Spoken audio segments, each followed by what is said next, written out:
Perkenalkan, nama saya Angelly Rondonuwu, NIM 2174201033, kelas A121, Fakultas Hukum Universitas Pembangunan Indonesia Manado.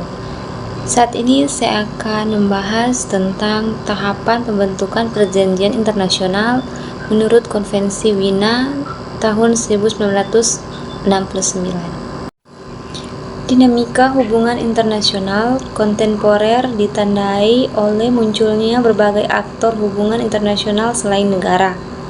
Eksistensi dan kiprah aktor-aktor tersebut ternyata menyentuh sejumlah isu yang berkaitan dengan norma dan kebiasaan internasional. Diakuinya hak dan dibebankannya sejumlah kewajiban terhadap aktor-aktor tersebut, mentransformasi mereka menjadi subjek-subjek hukum internasional yang memiliki kapasitas terbatas atau bahkan sangat terbatas. Sebagaimana dikemukakan Iwayan Partiana, terdapat 7 subjek hukum internasional yang memiliki kemampuan untuk mengadakan perjanjian internasional, yaitu negara, negara bagian, takhta suci atau Vatikan, wilayah perwalian, organisasi internasional, kelompok yang sedang berperang atau kaum beligeransi, dan bangsa-bangsa yang sedang memperjuangkan hak-haknya. Kedudukan hukum yang dimiliki subjek hukum internasional ternyata merupakan status yang menentukan dapat atau tidaknya subjek hukum tersebut menjadi pihak di dalam suatu perjanjian internasional. Dalam praktiknya, pembentukan perjanjian internasional mencakup sejumlah proses yang bersifat diplomatik, seremonial, dan administratif. Secara terperincinya, prosedur atau tahapan dari suatu perjanjian internasional adalah sebagai berikut. Yang pertama, harus ada proses penyusunan naskah perjanjian internasional.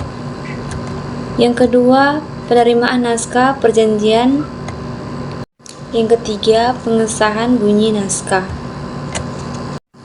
Kita masuk pada mulai berlakunya perjanjian internasional.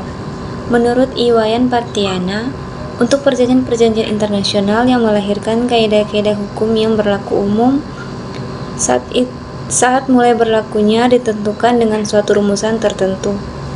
Sebagai contoh, Konvensi Hukum Laut 1982 yang disepakati dan ditandai oleh wakil-wakil negara yang ikut serta dalam konferensi hukum laut yang menghasilkan naskah konvensi hukum laut tersebut pada tanggal 10 Desember 1982 di Teluk Montego, Jamaika.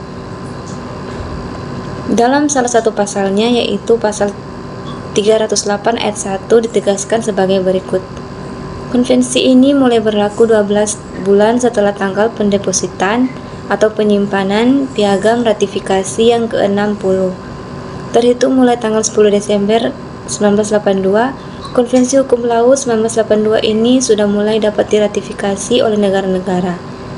Sebagai tambahan bahwa Indonesia telah meratifikasi konvensi ini dengan Undang-Undang Nomor 17 tahun 1985. Prinsip yang dianut secara tegas diatur dalam pasal 24 Konvensi Wina 1969 yang antara lain menyebutkan bahwa suatu perjanjian mulai berlaku dengan mengikuti cara dan pada tanggal seperti yang ditetapkan dalam perjanjian atau berdasarkan persetujuan antara negara-negara yang berunding, dan mungkin pula suatu perjanjian internasional mulai berlaku segera setelah semua negara yang berunding setuju untuk diikat dalam perjanjian. Selain prinsip yang diatur dalam pasal 24 di atas, Konvensi Wina juga mengatur pemberlakuan sementara suatu perjanjian internasional jika disepakati oleh pihak-pihak yang berunding.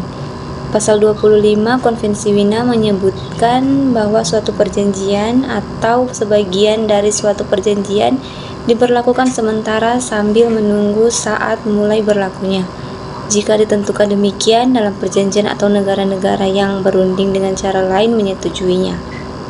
Dalam praktek, kita sepakat para pihak tersebut dapat dibagi dalam 2 kategori, yaitu perjanjian-perjanjian yang dapat langsung berlaku setelah penandatanganan dalam mana tidak diperlukan lagi proses pengesahan lebih lanjut dan perjanjian-perjanjian yang memerlukan pengesahan sesuai dengan prosedur konstitusional yang berlaku di negara-negara pihak perjanjian tersebut atau ratifikasi.